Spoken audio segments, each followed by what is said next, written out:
Tak, boshladik. Bo'lmasam oz she'r qilib qo'yay.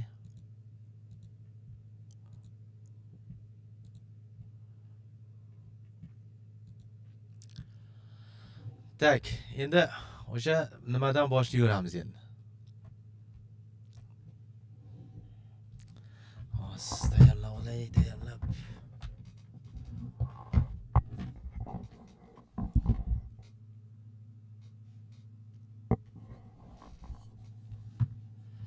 Так, demak, какой вариант лучше всего определяет SAS degan. Demak, SAS bu mana shu SAS bu dastur standartga o'xshagan narsa. O'sha nima deydi, kompyuteringizga o'rnatib olar ekansiz, o'sha ishlar ekan. Men o'zim haqiqatan ishlatmaganman. Lekin bu yerda demak, birinchisi bu gibrid приложение. Lokalniy приложениеga, ya'ni dastur bu, litsenziya mana shu nima deydi? Saytni ko'taradigan narsada o'sha xavfsizliklarni bir nimalarga qaraydi. Sayt uchun mo'ljallangan, lekin dastur hisoblanadi. O'sha yarimi web, yarimi nima, mana telefonda o'yinlar bo'ladi. PUBG o'yini bor masalan, o'rnatib olasiz, yarimida o'sha telefoningizga o'ynaydi, yarimi qayerdadir serverda turadi, birga ishlatasiz. Xuddi shunga o'xshagan narsa bu. Tak, demak gibrid. SAS degan chiqdimi? Mana SAS yana boshqa bitta savolda bor edi, hozir точно esimda yo'q, lekin SAS degan tushuncha bor. O'shaning uchun e'tibor berasiz. Mana bu определяет SAS degani chiqsa, demak gibrid приложение bo'ladi. Nargisida yana bitta savol hali chiqadi, o'sha oramizda chiqqan paytda ko'rib ketamiz. Unda ikkita javob belgilash kerak edi. Hozir точно esimda yo'q, lekin SAS bor boshqa savolda ham. Demak, какой лучший вариант всего определяет? Ya'ni eng yaxshi variant. Men bularning hammasi почти to'g'ri keladi, lekin eng zo'ri qaysi, o'sha SASga ta'rif qaysi eng zo'r ta'rif deyapti. Mana bu приложение, которое работает через интернет. Bu ham to'g'ri keladi, internet orqali ishlaydi degan. Такие mana приложение, которое установлено из физического компьютера. Ya'ni kompyuterga o'rnatishingiz kerak. To'g'ri, onlayn ham ishlaydi, lekin baribir kompyuteringizga ham o'rnatishingiz kerak. Mana bunisi lekin bilmadim, o'sha Microsoft qilganmi yo'qmi, bu aniq emas, lekin men ikkalasi ham to'g'ri keladi, lekin to'liq ochib bermaydi. Mana bu to'liq ochib beradi mana. Lokalniy приложение, mana gibrid degani ham o'rnatishingiz, ham nimada ulanish kerak. Mana hozir o'yinlar rosa ko'p-ku, to'g'rimi? Kompyuterda o'rnatib olasiz, telefonga, internetga ulanmagan bo'lsangiz o'ynab bo'lmaydi. Xuddi shunga o'xshagan dastur bu. Internet bilan birga ishlaydigan dastur. Так, keyingi nimamiz? Какие три утверждения верны о мобильных telefonах? Ya'ni mobilniy telefonlar haqidagi eng to'g'ri 3 ta variant deyapti. Endi bu yerda demak, bu noto'g'ri. Ya'ni siz tekinga telefon qila olmaysiz. U pul turadi telefon qilish. Endi kirish nima bo'lishi mumkin? Tekin, lekin baribir telefon qilishingiz hech bo'lmaganda ta'rifdan bo'lsa ham, tarifingizda ham limit ajratadi. Masalan, 500 minut, 1000 minut, 10000 minut deb o'sha minutdan kamayib boradi. Keyin baribir pullikka o'tib ketadi. Keyin hamma tariflarda ham SMS yo'q. To'g'rimi? Hamma tariflar. Masalan, men tarifimda SMS yo'q. O'shandan bilsangiz ham bo'ladi. Hamma tarifda bo'lishi shart emas SMS. Keyingisi. Так, для выхода в интернет ваш тарифный план должен включать передачу данных deyapti. Qarshi tarifli planingizda megabayt bo'lishi kerak. Bu to'g'ri keladi. Keyingisi, operator не гарантирует наличие сигнала в любом месте. Kecha ham ishlovdik shakilda, yo shunisi yo shunga yaqin. Ya'ni garantiya bermaydi operator hamma joyda antenna chiqishiga. O'shanda masalan tog'da uchida chiqmaydi. U tog'da uchida ham chiqadi deb hech kim garantiya bermaydi. Так, считает, что сотовые телефоны имеют гораздо лучше связи, чем домашний проводник. Bu noto'g'ri, to'g'rimi? Sotli svязda internetingiz yaxshi emas, чем домашнийdan ko'ra, домашний baribir yaxshiroq bo'ladi. Keyingisi, telefon не может отправлять и принимать звонки без оператора. Mana shu ham to'g'ri. Ya'ni operatorsiz telefon qilib ham bo'lmaydi, uni qabul ham qilib bo'lmaydi. O'rtada operator kerak. Ya'ni так. Mana shu uchalasi bo'ladi. Утверждение для мобильных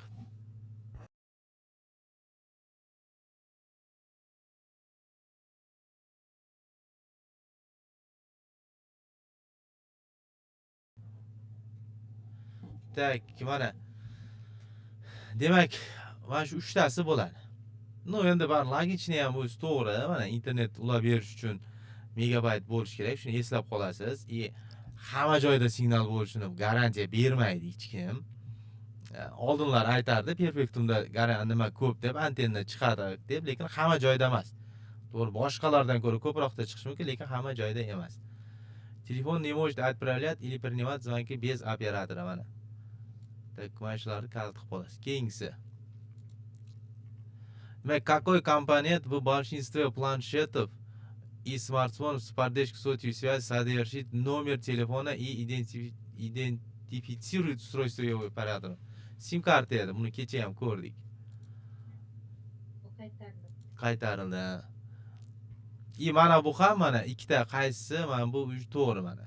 Ikkita buni ham o'tganmiz. Ya'ni qaysi sotvi, ya'ni mobil tarmoq qaysi biri bugun dostupna deyapti. Biz ikkalasi demak dostupna 3G bilan 4G. Buni aytdim, buni shuni ko'rganingizda eslang, demak hozirgi kunda 5G ham bor. 5G ham bor, lekin u nima? Nima deydi, u yangi texnologiyada bu testlarni tuzayotgan paytda 5G bo'lmagan. O'shaning uchun 5G tushmay qolgan bu yerga.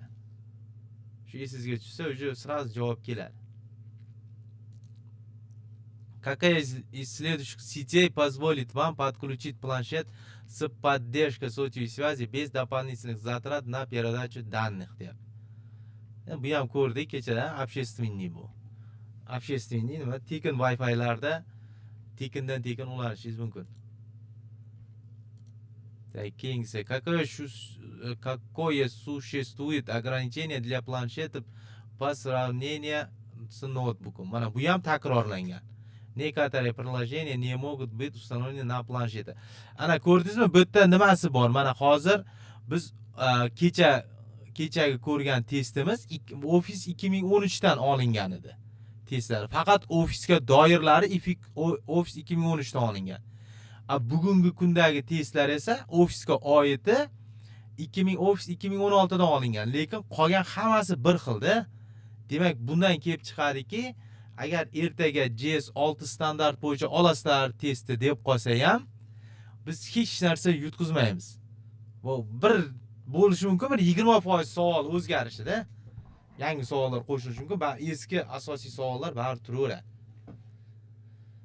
Tak, bu yerda keyin demak, endi приложение не могут установлено. Mana hamma nimani ham dasturni ham o'rnatib bo'lmaydi-da planshetga. Notebookga ko'proq dasturni o'rnatamiz. Chunki demak ko'p dasturlar Windows operatsion tizimi uchun ishlab chiqilgan.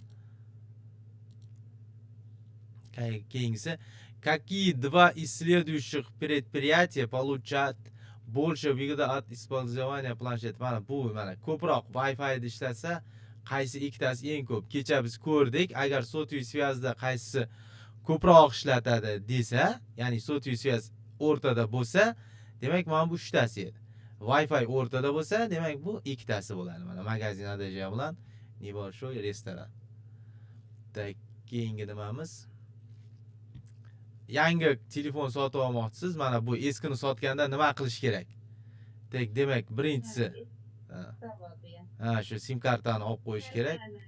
Olib qo'yish kerak, keyin sbros qo'yish kerak. Xuddi shu. Такие, какие 3 действия лучше избегать на планшете поддержка сотовой связи? Mana buni ham kecha ko'rdik. Ya'ni mobil tarmoqdan internetga kirib o'tirgan bo'lsangiz, qaysi 3 ta ishni qilmash kerak? Nimagaki megabaytingiz ketmasligi uchun-da. Megabaytingiz ketmasligi uchun, demak, Facebookdan chiqib ketish kerak. Chunki u juda ham aktiv bo'ladi. Keyingisi, потоковый video, ya'ni internet orqali kino ko'rmaslik kerak, qarochi. Kino juda ham ko'p oladi. Mana videolar ko'rmaslik kerak deyapti-da, ya'ni YouTube ko'rmaslik kerak. Mana shu uchalasi to'g'ri keladi. Prezentatsiya hech narsa ham trafik olmaydi. Agar kompyuter, telefonni o'ziga ko'chirib olgan audio knigangiz bo'lsa, u umuman trafik olmaydi chetdan. Keyingisi, хотите выйти в интернет, но сначала вы должны подключиться к сети. Какие 3 способа могут smartfonni подключиться к интернету deyapti. Ya'ni qaysi uchalasi internetga ulaydi telefonni? Wi-Fi bilan ulanishimiz mumkin. mobilniy tochka dostуп bilan ulanishimiz mumkin. Ya'ni kimdir yoqib bersa, tarifniy plan. O'zimizda o'sha mobil tarmog'imiz orqali olgan tarifniy planimiz bo'yicha ulanishimiz mumkin. Mobilniy приложениялар yo'q, internetga ulaveradigan alohida dastur o'rnatmaysiz-ku telefonga, to'g'rimi? U o'zi dasturi ichida bo'ladi, o'sha встроенный bo'ladi. Internet ulashishga alohida dastur o'rnatish shart emas. Так, keyingisi. Вы покупаете новый мобильный телефон, но сравниваете некоторые модели, чтобы лучше для вас какие действия... Короче, tanlayapsiz telefon tanlayapsiz. Telefon tanlagan paytingizda aytayapti, siz deyapti, smartfonda qila olasiz. Buni ham kecha ko'ruvdik o'zi, lekin oddiy telefonda qilib bo'lmaydi, knopочныйda. Bu demak, dokumentni o'zgartirib bo'lmaydi, smartfonda o'zgartiramiz, lekin unda o'zgartirib bo'lmaydi. Keyin internetga как telefonda kirgan, kompyuterda kirgandek kirib bo'lmaydi. Tamam, tekstoviy сообщение olish mumkin, telefonda gaplashish mumkin. Oddiy telefonda hamda. Keyingisi. При деловое сообщение на голосовом почте deyapti. Так, demak qarang. Какие три элемента следует выключать при остановке делового? Kechagida nima? Деловое сообщение qanday qilish kerak? Masalan, sizga telefon qilganda ovozli xabarda nimalarni aytish kerak deyapti-da endi. Nomer telefon diliya. Mana masalan, imyani aytish kerak, nomer telefonni aytish kerak. Краткое объяснение причина вызова. Nima uchun telefon qilayotganingizda va qaytib qaysi telefonga qilishingiz mumkinligini, ismingizni aytishingiz kerak. Men palonchiman, mana shu masalada telefon qiluvdim. Agar nima qilsa, qaytib menga nima qilib yuboring, mana shu nomerga telefon qilib yuboring deb aytishingiz mumkin. Mana vaqtini yozish aytmas, chunki aytdim, o'zi yoziladi. Elektronniy pochtani berishingiz shart emas. Telefon nomer bersangiz bo'ldi unga. Какие три ситуации лучше всего использовать для видеосвязи в Skype? Ya'ni Skype'da videosvyazi uchun qaysi случайda eng zo'r? Qachon shu ish beradi deyapti-da, 3 tani aytayapti. Demak, ish yuzasidan gaplashish mumkin. Keyin demonstratsiya qilish mumkin. Keyin mana uzoq nimalardagi komanda bo'lar-ku, onlayn ishlaydiganlar bilan gaplashish mumkin. Mana onlayn ishlaydiganlar bilan gaplashish, o'shalar bilan nima qilish mumkin? Yuzma-yuz ko'rib turadi. Obed qilishni kecha ham tushuntirdim, to'g'rimi? Kecha ham o'tdik-ku. Obed qilishni hech qachon Skype orqali rejalashtirmaymiz. Hozir biz hech qachon rejalashtirmaymiz-ku Telegram orqali ertangi obedni. Chunki hammamiz har joydamiz. U nima deydi, mantiqqa to'g'ri kelmaydi. Ishxonadagilar bilan rejalashtirish mumkin, ertaga falon joyga boramiz deb. Ustoz, zapisni yoqib oldingizmi? Yoqib qo'yganman. Keyin, какие три варианта являются распространенным способом получения уведомления? Mana shu kechagi smartfonda уведомление keladi-ku, qanaqa? Masalan, vibratsiya bo'lishi mumkin, zvuk bo'lishi mumkin, ekraningiz o'chib yonishi mumkin. Faksdan kelmaydi hech qachon. Hech qachon sizga telefon qilyapti deb faks kelmaydi. Men shunda xato javobni chiqarib tashlab qolgan belgilayapman. Shu mana faks, endi faksdan kelmaydi-ku, aniq-ku. Уведомление на smartphone degan so'z bo'lsa bo'ldi. Sizga qanaqa qilib bildiradi? Masalan, telefon qanaqa bildiradi sizga? Telefon bo'layotganini. Vibratsiya berishi mumkin, zvuk chiqishi mumkin yoki ekraningiz o'chib yonishi mumkin. Lekin hech qachon faks kelmaydi-da. Faksda sizga telefon bo'layapti, telefoningga qara demaydi hech kim. Naqib faks jo'natilmaydi. Tak. Keyingisi. Что вы заметили, что ваш компьютер заполнился старым файлом и программами, которые вам больше не нужны, и хотите очистить памяти на вашем компьютере. Yani kompyuterni bo'shatmoqchi bo'lyapsiz, nimalardir o'chirib tashlayapsiz. Masalan, kompyuterda bo'lsa, telefoningizda ham eski rasmlar, videolarni o'chirib tashladingiz, o'chirib tashlaydigan bo'lsangiz, endi nima eng ko'p qaysidan kamayadi deyapti-da. Какой оператор o'shada жесткий disk bo'ladi-da. Azu emas. Azu emas. Azu qachonki programmani yopsangiz. Shuni zakryli programma. Hozir men masalan Telegramda yopsam, masalan, mana bu video zapis bo'layotgan nimani yopib qo'yadigan bo'lsam, u azuda tezkor xotirada joy bo'shaladida, lekin biron narsani udalit qilib tashlasam kompyuterimda u faqat jostkий diskdan bo'ladi. Eslab qoling, DVD demak u DVD diskovod, unda xotira yo'q deb tasavvur qiling. Постоянный запоминающий устройство PZU demak u o'sha chiplar, boyaga BIOS turgan, keyin bir nima chiplar, u chiplarda ham nima qilib bo'lmaydi. Ya'ni o'chirib bo'lmaydi o'tda ma'lumot. Так, keyingi nimamiz? Какой из следующих файлов требует больше всего места для хранения deyapti. Qaysi eng ko'p joy oladi deyapti. Demak, bu yerda bizda video bo'ladi, eng ko'p joy oladigan. O'zidan ko'rinib turibdi. Tak. Rasmlar qolganlari kam joy oladi. Ha, to'yim nima deysan? Какой кабель позволит вам подключить современный ЖК televizora к вашему ноутбуку deyapti. Televizordagi noutbukka ulash uchun kecha ham aytdim, HDMI. Umuman kompyuterga ekranni ulaydi HDMI bilan VGA kabellar. Aka, naryoqda, to'y. Hozir bir minut.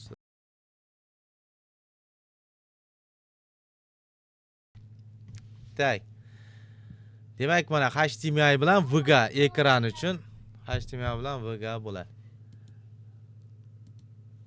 Tak, keyingisi buni tarjima qila olmay qoldim. Ustoz, hozir biz takrorlayapmizmi? Takrorlamayapmiz, faktiski yangi test ishlayapmiz. Nimadagi? Takroriy testlar chiqyapti. Takroriy testlar chiqib, shuni test ko'rib ketyapmiz.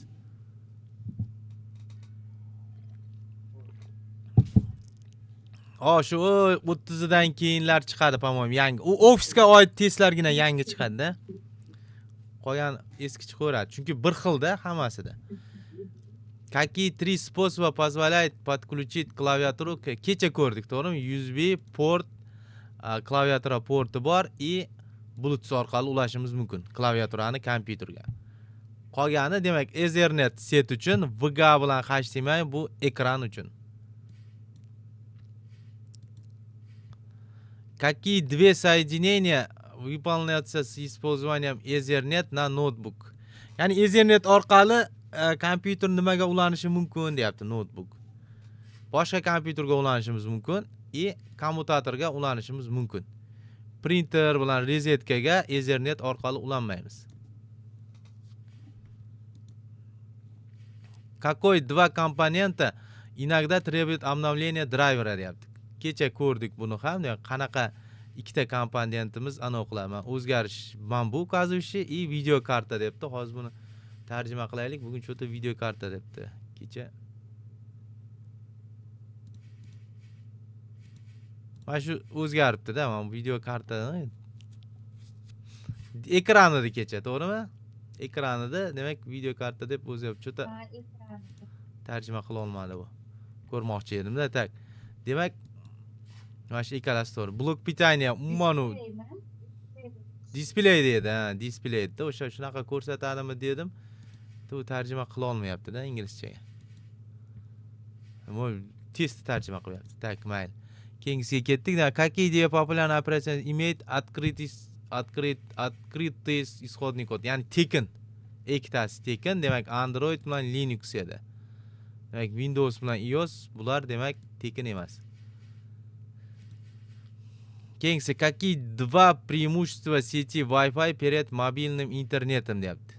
Wi-Fi demak mobilniy internetdan ko'ra ikkita ustunligi.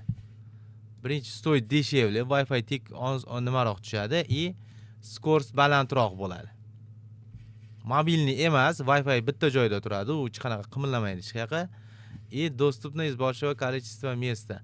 Endi ko'p joyda dostupniy deyapti. U ham ko'p joyda dostupniy. Faqatgina bitta shu ishxonaga qo'yildim bo'ldi, ishxonada ishlaydi. Qolgan ikkitasi mana bu nimani, mobilniy internetda ustunligi. Bunaqa savol ham bor, bunaqa savol ham chiqadi. Ya'ni mobilniy internetda преимущество mobilniy internetim yoki sotviy связи deydigan joyi bo'lsa, unda demak mobilniy bilan mana доступность большого количества места, ya'ni ko'p joyda ulanish mumkin degan, mana shu ikkalasi to'g'ri keladi. Xuddi shu savol aylanib keladi-da.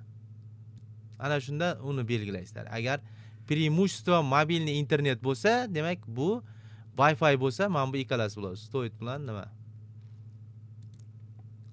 Keyingisi, в какой ситуации вам нужен интернет-провайдер? Так, buni ham qaytarilyapti. При подключении домашний kompyuter. Домашний Wi-Fi da ulanish uchun bizga provider kerak, internet provider kerak. Shunga murojaat qilamiz. Ваш друг случайно удалил все ваши любимые фотографии с жесткого диска вашего компьютера. Что необходимо сделать? Ya'ni o'chirib tashlagan telefoningizdagi hamma rasmlarni aytaylik yoki kompyuteringizdagi hamma rasmlarni o'chirib tashlagan. Endi nima qilasan deyapti. Восстановить из резервной копии deyapti. O'sha rezervga endi biz unaqaga o'rganmaganmizda, o'zi rezervniy kopiya saqlab yurish kerak, lichniy fayllar. Qayta tiklab bo'lmaydigan fayllarni o'sha rezervda saqlab yurish kerak-da o'zi. Biz endi o'zga o'rganmaganmiz. Masalan, iCloud kim iPhone ishlatsa, iCloud 5 GB beradi, pryamoy o'shaqa tarjima qilib ketaveradi, saqlab ketaveradi. Masalan, biz Samsunglarda ham bor, chunki bizda 15 GB beradi Drive'da, Google Drive'da. Shuni nastroyka qilib qo'ysak bo'ladi. Masalan, kontaktlarimizni saqlab turadi, yangi videolar, rasmlarimizni o'sha nimaga cloudga saqlab qo'yadi-da. Mabodo telefoningiz yo'qolib qolsa yoki buzilib qolgan taqdirda ham boshqa telefon orqali akkauntga kirib tiklab olishingiz mumkin. Biz endi o'rganmaganmizda unaqa narsaga. Chet elda bu juda ham rivojlangan. Aytayapti, agar kompyuteringizdan o'chirib tashlasa, jo'stkisidan o'chirib tashlagan taqdirda ham, demak, siz bemalol o'sha rezervdan kopiya qilib ola olasiz. Hozir bir minut.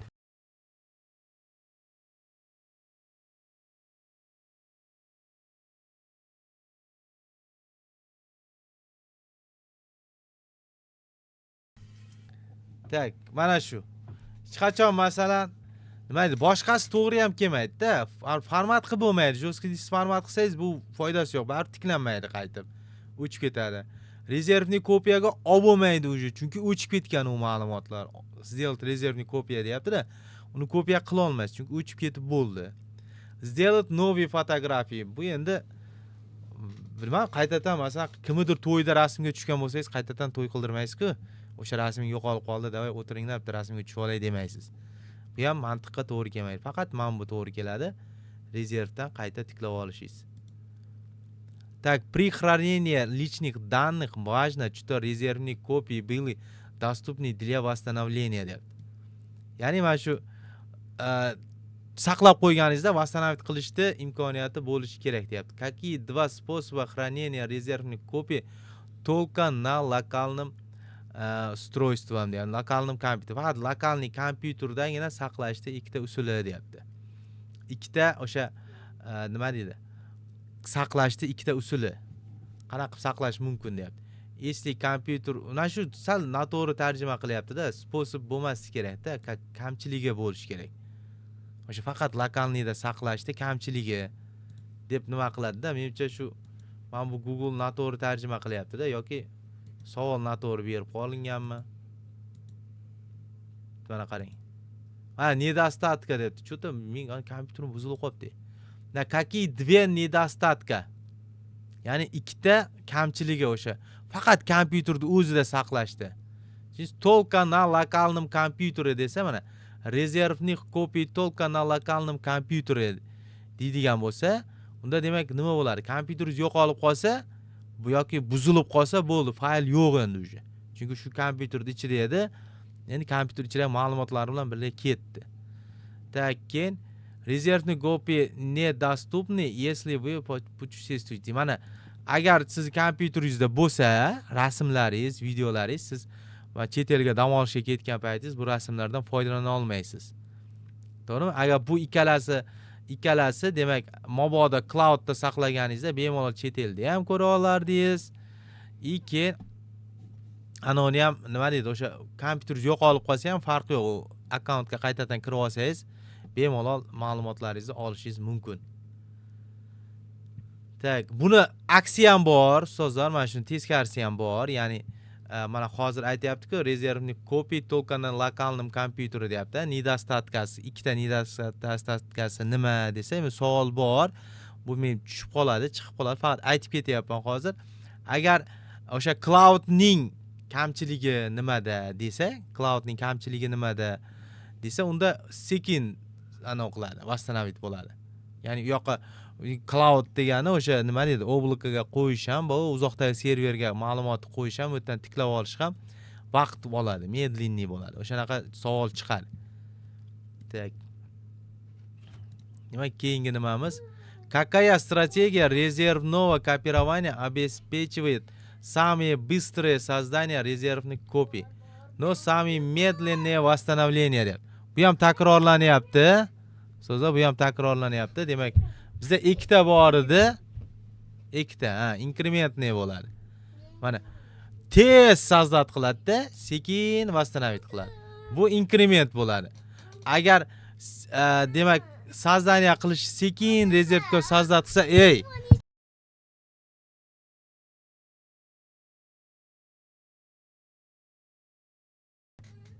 Tak, demak, agar sekin sozdат qilib tez восстановить qiladi deydigan bo'lsa, unda differensialniy bo'ladi.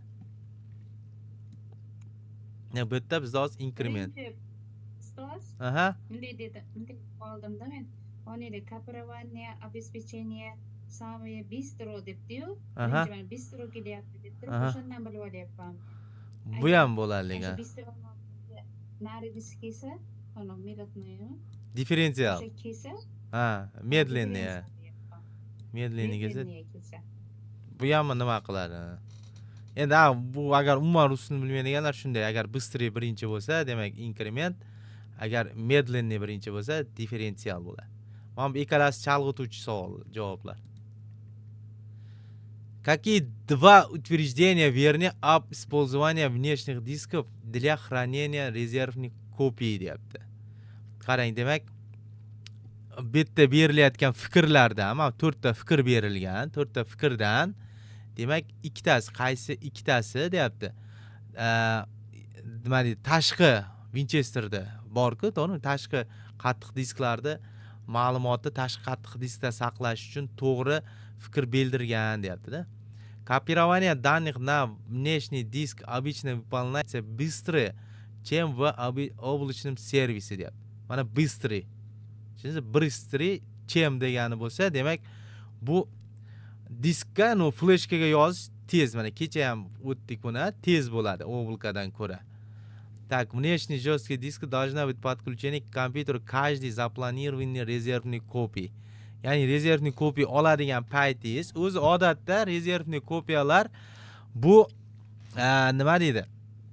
Har vaqtda bo'lib turadi-da, mana vaqt oralig'ida bo'lib turadi, qanchadir vaqt oralig'ida. Belgilab qo'yishingiz mumkin. Masalan, bir kunda bir marta yoki bir soatda bir marta, bir minutda bir marta, bir sekundda bir marta olib turaveradi. O'zgarishlarni saqlab turaveradi. Agar kim mana men Drive ishlataman, Google Drive ishlatsangiz, agar Google Drive ishlatmanda, masalan, men hozir mana shu kompyuterimda nimadir ma'lumot qo'shib qo'ysam, o'sha точнасini bilmayapman-da, shu yo 15 minut yo 5 minut настройка qila olmayapman, qanchadir muddatda обновить qilib turadi-da o'zi. Bir xillarida bo'ladi. Masalan, kompyuterga ma'lumot solib, boyagi mana kompyuter, mana Drive ni ishlatganlar biladi, o'zingizning kompyuteringizda ham Drive degan papka ochib qo'ysangiz bo'ladi. Shu papkaga ma'lumot solaverasiz Google Drive ga. U oblakaga ham tushaveradi. Mabodo internetingiz bo'lmay qolgan taqdirda, masalan, internet uzilib qolsa, yo'q bo'lsa ham, o'sha kompyuterning xotirasida ham saqlanib turadi-da uni nimasi. Nima deydi? O'sha kopiyasi ham Google Drive da turadi, ham nimada? Ya'ni Google Drive dagi ma'lumotingizdan foydalanish uchun kompyuterda internet bo'lishi shart emas. Bo'lmasa ham kompyuterda o'zini xotirasidagi mana 15 gigabayt ajratib beradi kompyuter. Shuning ichidagi ma'lumotni bemalol foydalansangiz bo'ladi, internet bo'lmagan taqdirda ham. Xuddi shunaqa nastroyka qilib qo'yganman men, lekin qanchadir vaqtda обновить bo'lib turadi. Agar ma'lumotni tashlab turib, sraz kompyuterni o'chirib qo'ysam, bir xillarda ishxonada borib topolmay qolaman-da shu fayl. Demak, o'sha обновить qilmagan bo'ladi. Tak, bu ham xuddi shunday. Siz agar masalan aytaylik, rezervni kopiya degani bu masalan o'zingiz qo'ymaysiz, zaplanirованный, ya'ni plan qo'yib qo'yasiz. Har kuni soat masalan 19:40 da deylik, har kun soat 19:40 da обновить qilib tur. Yoki har soatda 40-minutida обновить qilib tur rezerv kopiyaga olib tur ma'lumotni deyishingiz mumkinda. Ana shu zaplanirovать qilinadigan paytda жесткий disk kompyuterga ulangan bo'lishi kerak. Agar ulanmagan bo'lsa, u обновить qila olmaydi-da. Shuni aytayapti. O'sha ikkitasi mana.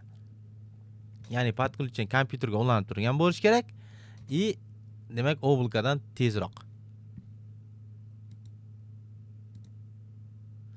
Какое облачное хранилище предоставляет Microsoft? И mana Microsoft'da demak nimasi o'sha iCloud, cloud sistemasi, облакасы. Bu OneDrive bo'ladi. OneDrive, OneDrive bo'ladi. Demak, Dropbox o'ziniki, Google Drive Google'niki, iCloud demak nimaniki bu? Apple'niki. Apple'niki iCloud bor, keyin iTunes degani bor. U ham savol chiqadi. O'sha iCloud bilan iTunes bor. O'sha iCloud'ni menimcha telefonlarniki bo'lishi kerak, iTunes kompyuterlarniki bo'lishi kerak. O'sha ikkita farqi bor uni. Keyingi nimamiz? Какой из следующих вариантов будет самым надежным паролем?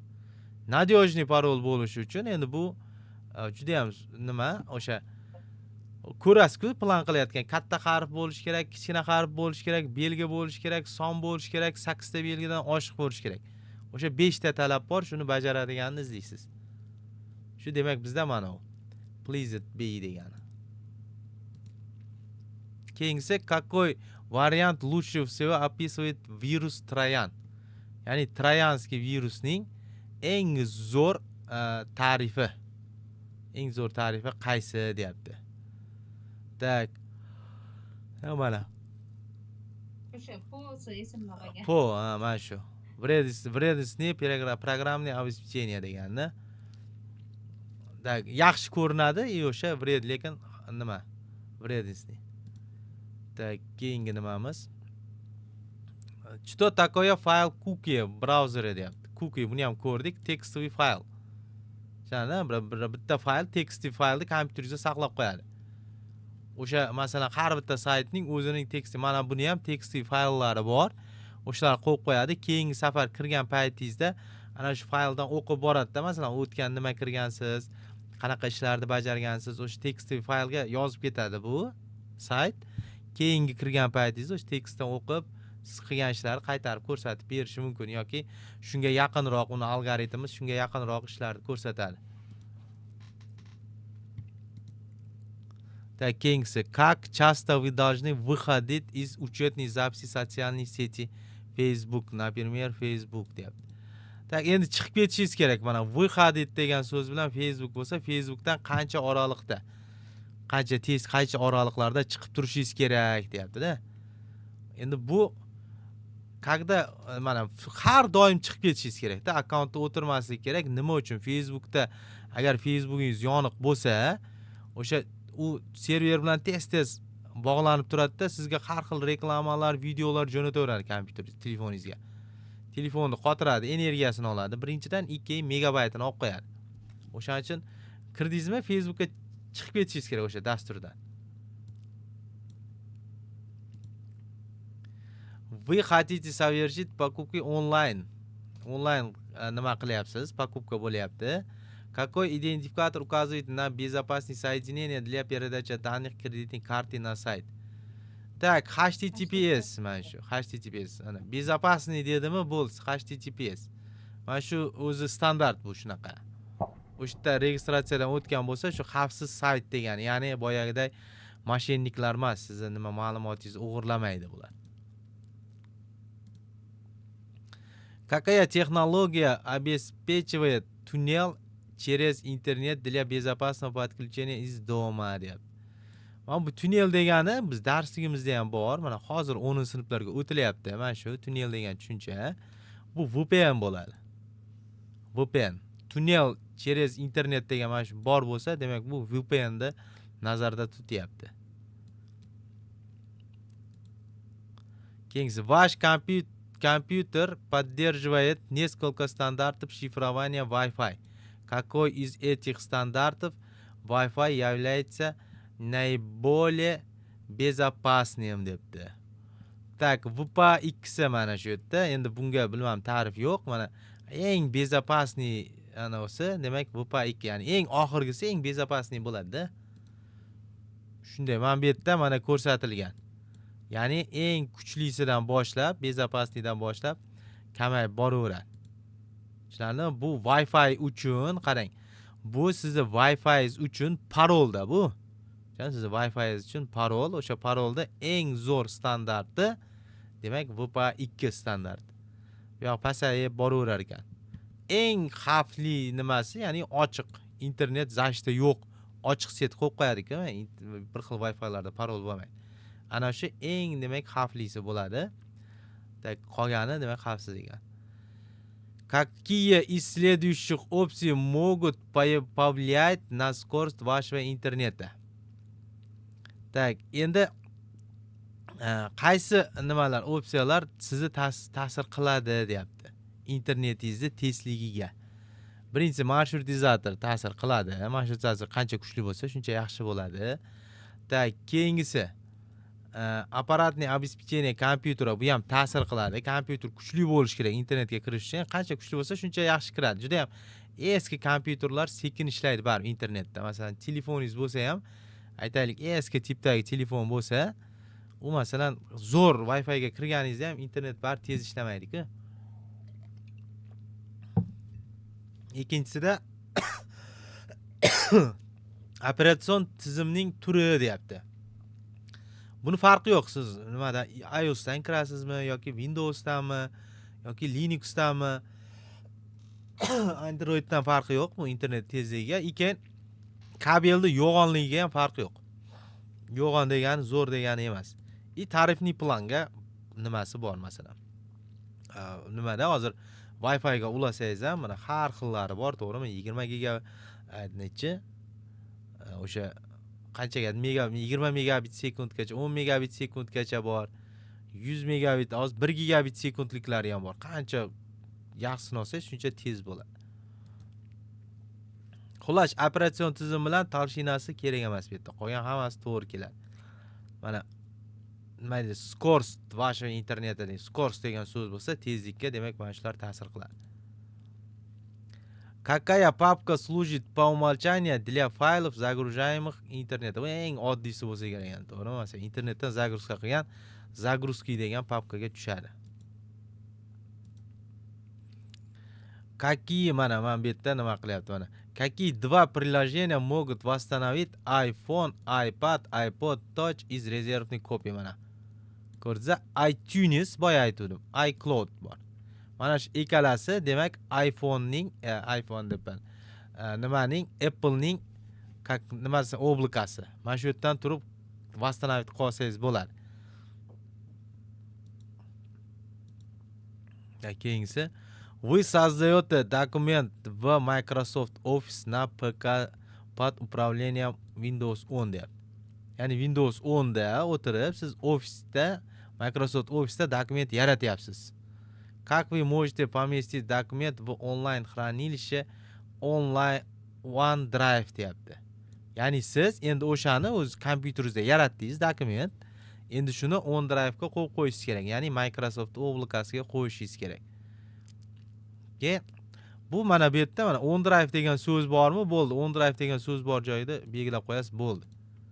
O'shani masalan lokalniy papkasiga tashlab qo'ysangiz, o'zi rezerv qilib tashlab qo'yar ekan u nimaga, oblikaga. Onlayn xranilishiga. Faqat prosta lokalniy kompyuteringizdagi masalan, xuddi men aytdim, mana Google Drive'da, Google Diskda menda nima bor? O'sha papkasi bor. O'shanga tashlab qo'ysam bo'ldi. Shuna o'zi nimaga? OneDrive mi? OneDrive bo'ldi. OneDrive так. Keyingisi, какие три общих характеристика phishing сайти deyapti. Так, phishing sayt nima degani edi? Bu phishing saytlar moshennik saytlar, masalan, juda ham original saytga o'xshaydi, lekin ma'lumotlarni o'g'irlaydi. Tipa shunaqa. Demak, bu yerda имеет ссылки на legalniy sayt. Bu narsa yo'q. Ularda legalniy saytga ссылка bo'lmaydi. Taki bu nima edi? Mana bu mana подлинный выглядит, mana использует подлинного выглядящего, mana haqiqiy rasmga o'xshashini nima qiladi? Собрать личный o'ziga yig'ib boradi. Lichniy, finansiy ma'lumotlarni yig'ib boradi. Так, mana bu demak используют autentichniy logotipы от известный kompaniyalarga o'xshash logotiplardan foydalanadi. Masalan, siz onlayn xarid qilmoqchi bo'lsangiz, masalan, krossovka sotib olmoqchi bo'lsangiz, Adidasni logotipidan foydalanadi. Mana Adidas kompaniyasinikimiz biz. Mana shu yerga kiring deydi-da, shu orqali sizni plastik so'rab, xullas phishing sayt mana shunaqa ma'lumotlarni o'g'irlaydi. Tushunarli? Так. Какие два действия вы должны избегать при использовании общественной сети Wi-Fi deb. Endi bu nima degani? Общественный сети Wi-Fi degani, masalan, siz biron ishxonaga borib o'tirsangiz Wi-Fi-da, har qanday ishxonani Wi-Fi-ga kirganda, demak, siz ma'lum bir narsalardan cheklanishingiz kerak. Negaki, u Wi-Fi, ana shu Wi-Fi qaysidir kompyuterdan tarqayotgan bo'lsa, siz resurs ishlatasiz-ku, mana internetga qanaqa saytlarga kirib, nimalardan foydalansangiz, u sizning telefoningizda ham saqlanadi-da, keyin Wi-Fi tarqatib berayotgan qurilmada ham saqlaydi. Saqlab qolishi mumkin. O'shaning uchun qochish kerak, proverka bankovskiy shotlarni tekshirishdan qochishingiz kerak, chunki o'sha shotingiz haqida ma'lumotlarni, login, parollar saqlab qolishi mumkin. Chunki kiritasiz-ku o'tda. Keyin onlayn pakubka qilmasligingiz kerak. Nega? Chunki o'tda ham onlayn pakubkada ham siz finansiyda nima qilasiz? Mana video ko'rsangiz bo'lardi, farqi yo'q. Yangiliklarni ko'rsangiz ham, Facebookingizga kirsangiz ham bo'ladi. O'tda unaqa xavf bo'lmaydi. Lekin mana bu ikkalasini foydalanib qo'ysangiz, qarang. Demak, общественный Wi-Fi degan seti Wi-Fi menimcha boshqacha bunaqa savol uchratmadim. Mana shu so'z bor bo'lsa, shundan foydalanish degan bo'lsa, demak, o'sha ikkita pulga oid savol javoblar. Ya'ni bankovskiy shot и onlayn покупка. Mana shu ikkalasi to'g'ri bo'ladi. Qolgan hamma narsani qilaversangiz bo'ladi. U ma'lumotlar sizga nima qilmaydi. Какие существуют преимущества использования zip fayla? Ya'ni zip fayllarning qanaqa afzalligi bor? Ikkitasini tanlashimiz kerak ekan. Zip fayli быстро могут быть перенесены на другие компьютеры. Papkadan ko'ra zip fayl tezroqda. Endi arxivda u bitta papkani ichida aytaylik, masalan, 1000 ta fayl bo'lsa, uni bitta arxivlab qo'ysangiz, tezroq ko'chadi boshqa kompyuterga. Так. Keyingi arxivirование fayla предавшировать, demak, o'qiy olmayapman. Xullas, tak, ne? Bu arxiv fayl, masalan, aytayapti, bu ko'zda tutilmagan, masalan, fayllarni buzilishini oldini oladi, deyapti. Tak, bu endi bu arxiv fayl uncha nimasi yo'q. Farqi arxivning ichida ham buzilaveradi, buziladigan fayl. Keyingisi mana bu yerda menimcha zip fayli mencha и занимает меньше места на жестком диске. Endi zip bo'lgandan keyin, arxivlangandan keyin sal kichikroq bo'ladi. Lekin bilasiz, RAR bilan zipning farqi bor. RAR juda ham kichraytirsa, zip unaqa kichraytirmaydi. RARchalik kichraytirmaydi. Tak, mana shu ikkalasi nima bo'lishi kerak? Mana bu endi aytayapti, zip fayl ne позволяет никому получить к ним доступ без пароля deyapti. U shart emas. Zip faylga xohlasangiz parol qo'yasiz, xohlamasangiz qo'ymaysiz. U hamma ziplarda parol bo'lmaydi. Demak, mana shu ikkalasi to'g'ri keladi. Tezroq ko'chadi, kichikroq joy oladi. Keyingisi, определите каждое утверждение правильными или неправильными, добрав да или нет deb. Mana shunaqa savollar bor. Ha, yo'qdi, nima qilish kerak? Когда вы копируете файл, он остается в буфер обмена, пока не будет переписан другим скопированным файлом. Bu endi ketma-ketlik odatda o'zgarmayapti, ustozlar. Bu mana shu qayta chiqqanda ham shu joyiga kelib turibdi. Agar shu savol tushsa, mana shu menimcha katta ehtimol bilan birinchida keladi. Ya'ni aytayapti, fayl deyapti, buffer обмен bo'lsa, buffer обмен bu da bo'ladi. Siz kopirut qilganingiz buffer обменda turadi, qachonki boshqa faylni kopirut qilmaguningizcha bufferda turib turadi. Вы можете одновременно копировать только один элемент буфер обмена. Bu ham da, to'g'rimi? Bittagina ma'lumot ushlab turasiz buferda. Ustiga yozsangiz, o'sha birinchisi o'chib ketadi. Ikkinchisini tashlab yurasiz keyin, to'g'rimi? Demak, keyingisi копирование и вставка файл удаляет файл из исходного местоположения помещения нового местоположения. Короче, kopировать qilayotgan paytda udalить qilib tashlaydi deyapti. Bu noto'g'ri, chunki biz agar выразить qilsak, u kesib oladi. Kopировать kopiya qiladi, o'sha eski joyida ham qoladi ma'lumot. Yangi joyga вставка qilsangiz, yangi joyda ham paydo bo'ladi. Demak, mana shunisi net bo'ladi. Ha, mana ko'rdingiz, udalyat fayl degani net, qolgan ikkitasi buffer обменga oiddi, ikkalasi ham da bo'ladi. Keyingisi используйте выпадающие списки, чтобы точно завершить утверждение. И nimani to'xtating, nima qiling deyapti. Mana bu yerdan tanlaysiz. Так, чтобы изменить разрешение для конкретного пользования файла docx. Так, endi qarang. Разрешениясini o'zgartirish uchun mana docx bo'lsa, разрешение o'zgartirish uchun birinchi правыйni bosamiz. Ya'ni mana bunda o'ng tomonni bosib menyu chiqarib olamiz. И o'tdan keyin безопасностьni tanlaymiz. Безопасностьni tanlaymizda, и shu yerdan изменить qilib, o'sha qaysi nimaga запрет qilib, kecha onlayn nimada ham ko'rdik, amaliyda ham xuddi shu narsa bor edi. Pravani berish, bermaslik shu yerdan hal qilsak bo'ladi. Tak, keyingisi. Ustoz 56 minut o'tdi.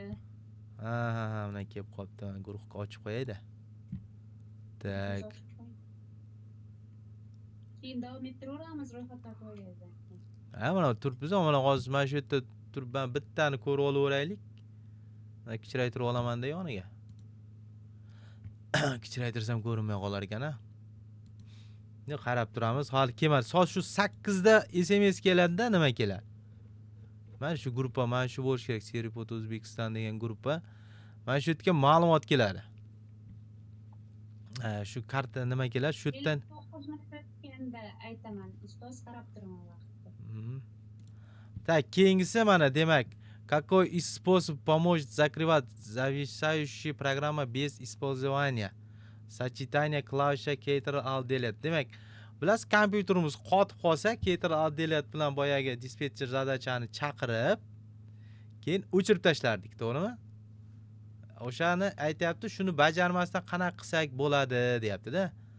Так.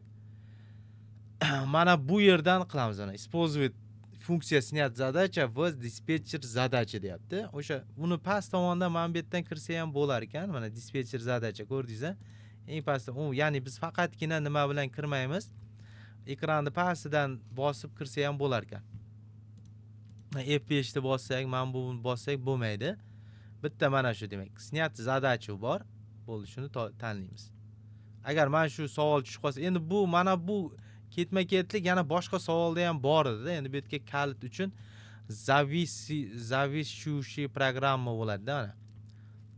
Ya'ni osilib turgan programma, qotib qolgan programmani olishda, mana Ctrl Alt Delete bilan bilsa, снять задача bo'ladi.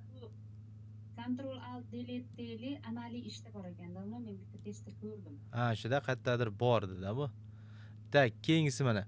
Определите каждое утверждение правильным или неправильным. Добавь, mana bu yerda ham mana shuni bitta ko'rib olaylik. Gmail может прикрепить и отправить файл размером до 50 megabayt. Yo'q, 50 megabaytgacha emas. Gmail 25 megabaytgacha oladi. И yana bitta narsasi bor, 25 megabaytdan oshib ketsa ma'lumotingiz, uni Google Drive ga tashlaydi-da, silkasini berib yuboradi. Xatga, короче, nima qilib qaytarib olmaydi. Несколько файлов могут быть прикреплены к одному письму deyapti-da, to'g'ri. Bitta nimaga, ya'ni pochtaga bir nechta fayllarni prikrepet qilishimiz mumkin. Tak, 1 minut qoldi mana. Если вложение файл слишком большой, mana buni bu yerda aytayapti mana. Agar katta bo'lsa, deyapti 25 megabaytdan katta bo'lsa, Gmail автоматически загружает его на Google Диск и добавляет ссылку в электронное письмо и прикрепляет fayl deyapti. Ko'rdingiz, agar katta bo'lsa, admin qo'ymaydi-da, deyapti. U Google Diskga tashlab oladi-da, keyin silkasini berib yuboradi, deyapti. Bu ham to'g'ri. Bu mana shu savol yana qayerdadir bor edi. Tak, keyingisini mana o'qib turingizlar. Men bu nimaga qarab turay, Telegramga. Klaviaturamni to'g'rilab olayin, tez yozib tashlashga. registratsiyadan o'tib olsak. Telegramda obnovit ham qilib turib bo'lmaydi. O'zi avtomat obnovit bo'lib turadi, u yangi xat kelsa.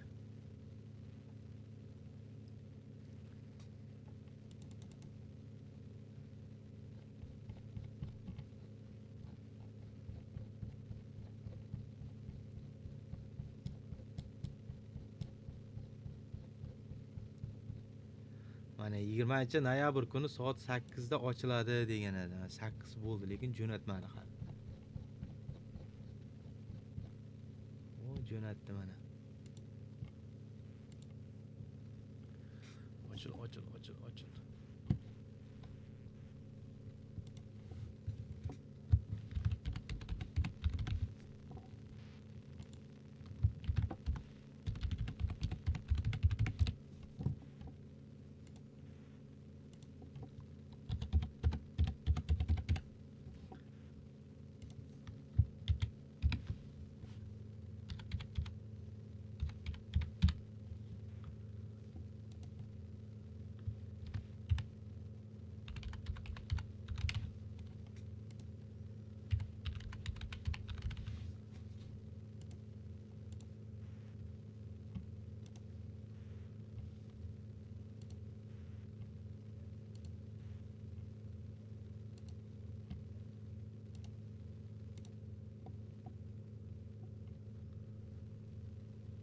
O, o'tib oldim.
Yana kimdir o'ta oldimi registratsiyadan?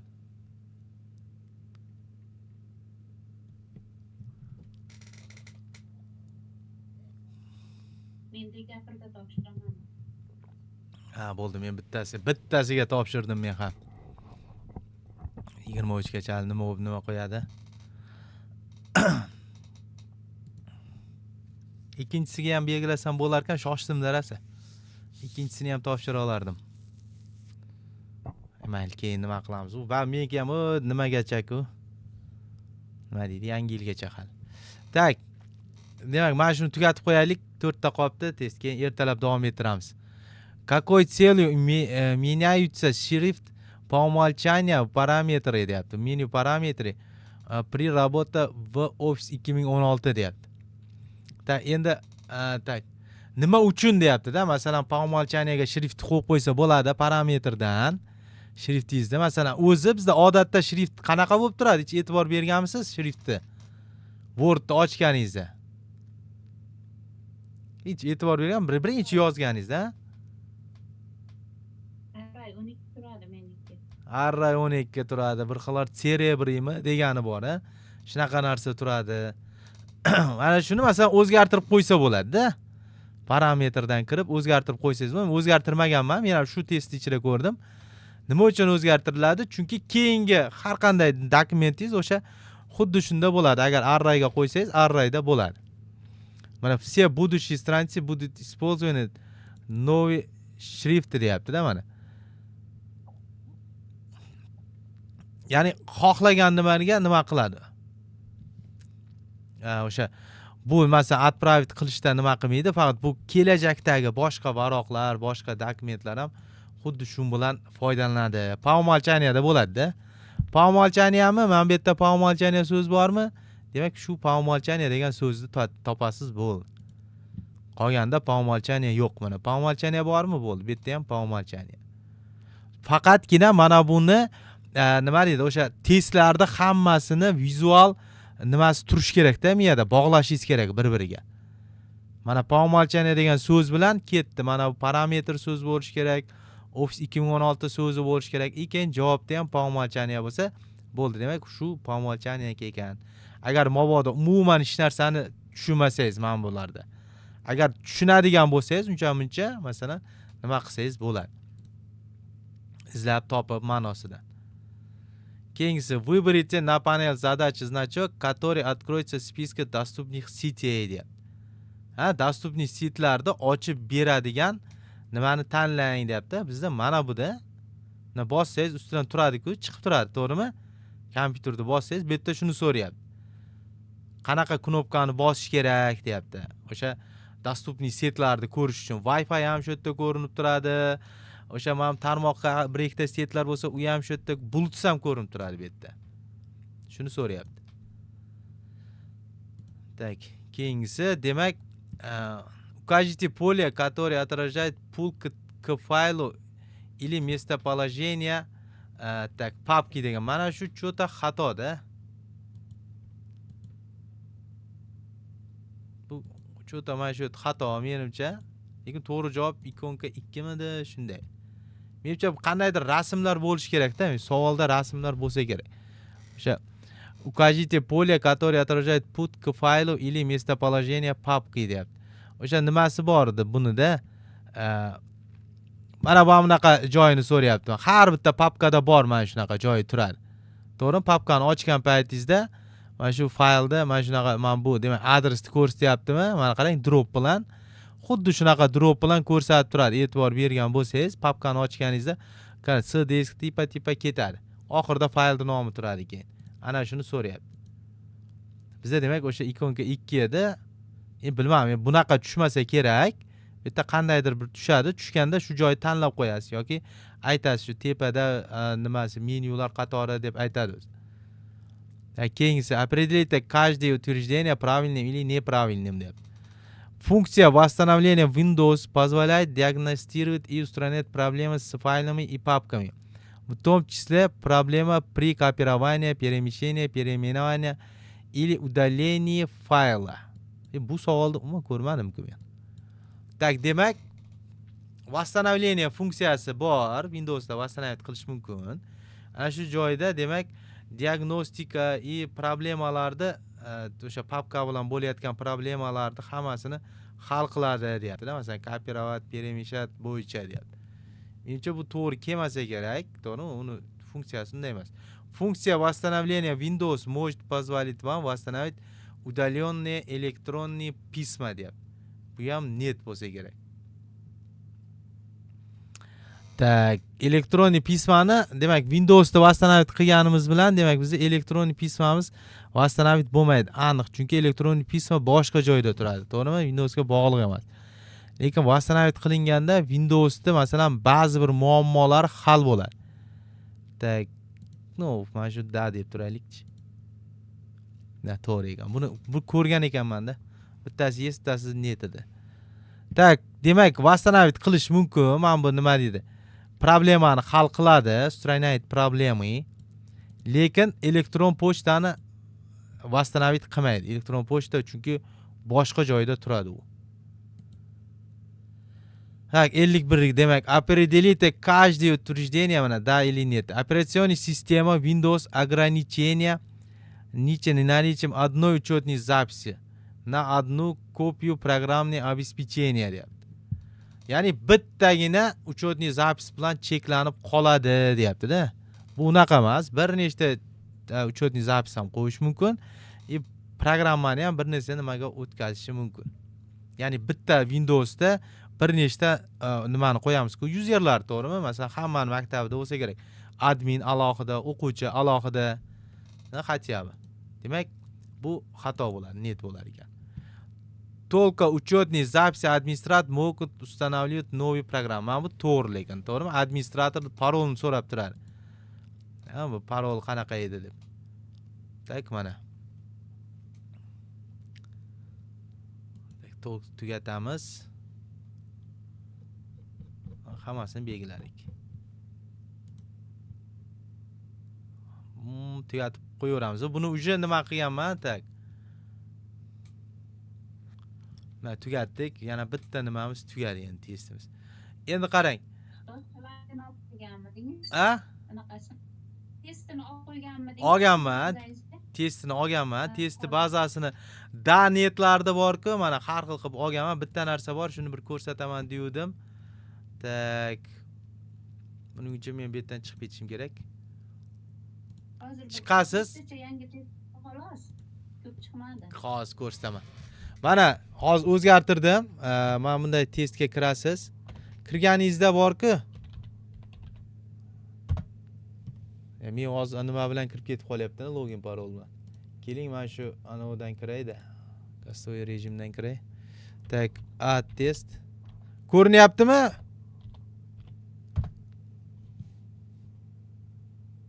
Ekranda nima ko'rinyapti o'zi? Ko'rinyapti.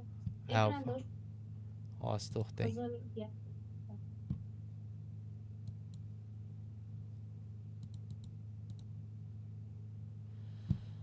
Hozir.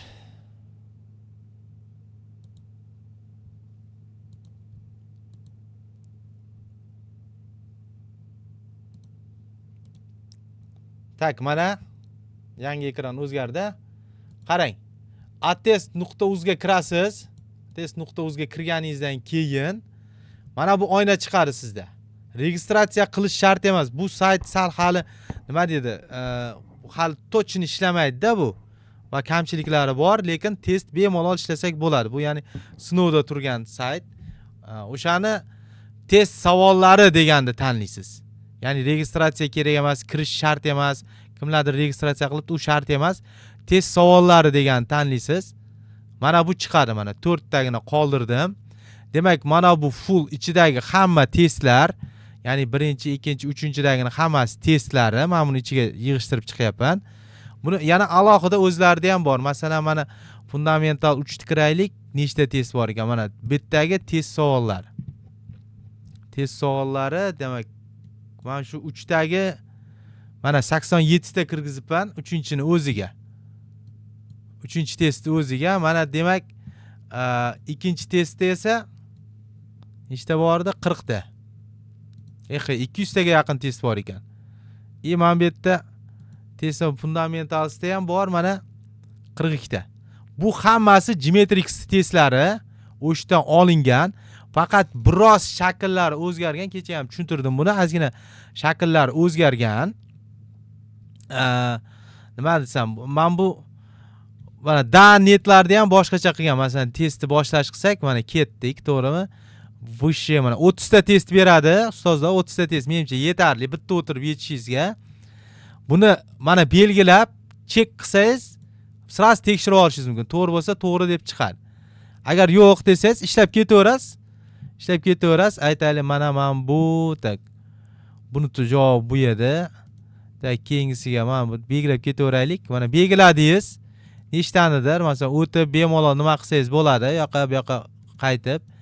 Belgilab bo'lganingizdan keyin mana bu borku, qarang, bir bilan ajratib chiqdim. Bu ikkitani bildiradi. Endi mana bu yoqda biz ikkitani tanlayapmiz-ku. Bu yerdan ikkita tanlaydigan qo'ya olmadim. Bu test faqatgina 4 ta javobga to'g'rilangan, ya'ni attestatsiya uchun qilingan edi bu. O'shaning uchun 4 ta testga mo'ljallangan. Bu yerda bir nechtani belgilash yo'q. Keyin boyagi spelling, короче, Google formaga o'xshagan emas-da. Shuning uchun buni moslashtirdim. Masalan, aytayapmiz 3 variantami? Bo'ldi, mana shu 3 ta, mana 3 ta, mana 1 oralig'idagilari alohida ko'rinadi mana. 1 degani bitta nimani 3 ta deganda, bu yerda 1 2 3 desam ham bo'lar ekan. 1 qiluvdim-da, tak. Mana shuni bitta ko'rasiz. To'g'risini tanladingiz, hammasini belgilab bo'lganingizdan keyin 30 tani testni yakunlash qilamiz. Yakunlash qilgandan keyin aytadi, agar mabodo hammasini nima qilmasangiz, o'sha OK deb bosgandan keyin mana chiqadi. Testdan o'ta olmadingiz debdi. Bu 80% ga mo'ljallangan. Bunga ham e'tibor bermaysiz. Tak. Mana bu yerdan ko'rib chiqsangiz bo'ladi mana. Qaysisini to'g'ri eshitdingiz, noto'g'ri eshitdingiz. Noto'g'ri eshitganingiz qizil bo'ladi. Mana savol, mana javob. Savol, javob. Agar juda ham qiynalgan savollaringiz bo'lsa, bemalol kopiya qilib olib, qo'lingizga olib, qayta ko'rib nima qilsangiz bo'ladi. Qayta yechishingiz mumkin. Or kabinetga qaytish qilasiz, testni deysiz. Yana qayta yechaverasiz. Bu yerda cheksiz ko'p yechasiz. Bu yerda hech qanday limit yo'q. Bu deyarli o'sha birinchi levelning deyarli hammasi mana shu yerda bor. Birinchi levelning hammasi bor. Savollari. Tugatdim, почти hammasini qo'yib bo'luvdim boya. Qolganini yana qo'shib ketaveraman. Tak. Tushunarli bo'ldi-a? Menimcha bu soddagina, unaqa murakkab emas. Bemalol ishlasangiz bo'ladi. Geometrix'ni ham Geometrix'da endi почти bir xil. Endi faqat bitta shu nosi bor, amaliylari yo'qda endi.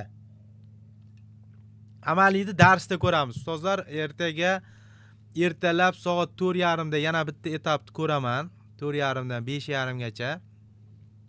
Bu fundamental tugatmasak bo'lmaydi. Testga уже registratsiyadan o'tdim menimcha. Hali endi bugun erta nima qilsam, yakshanba borib kelaman testga. Yana o'sha yakshanba kuni yana boshqacha nima qilamiz. Tak.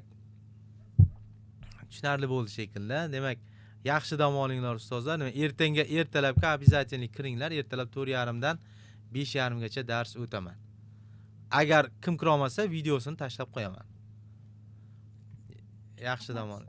Xo'p, yaxshi dam olinglar ustozlar.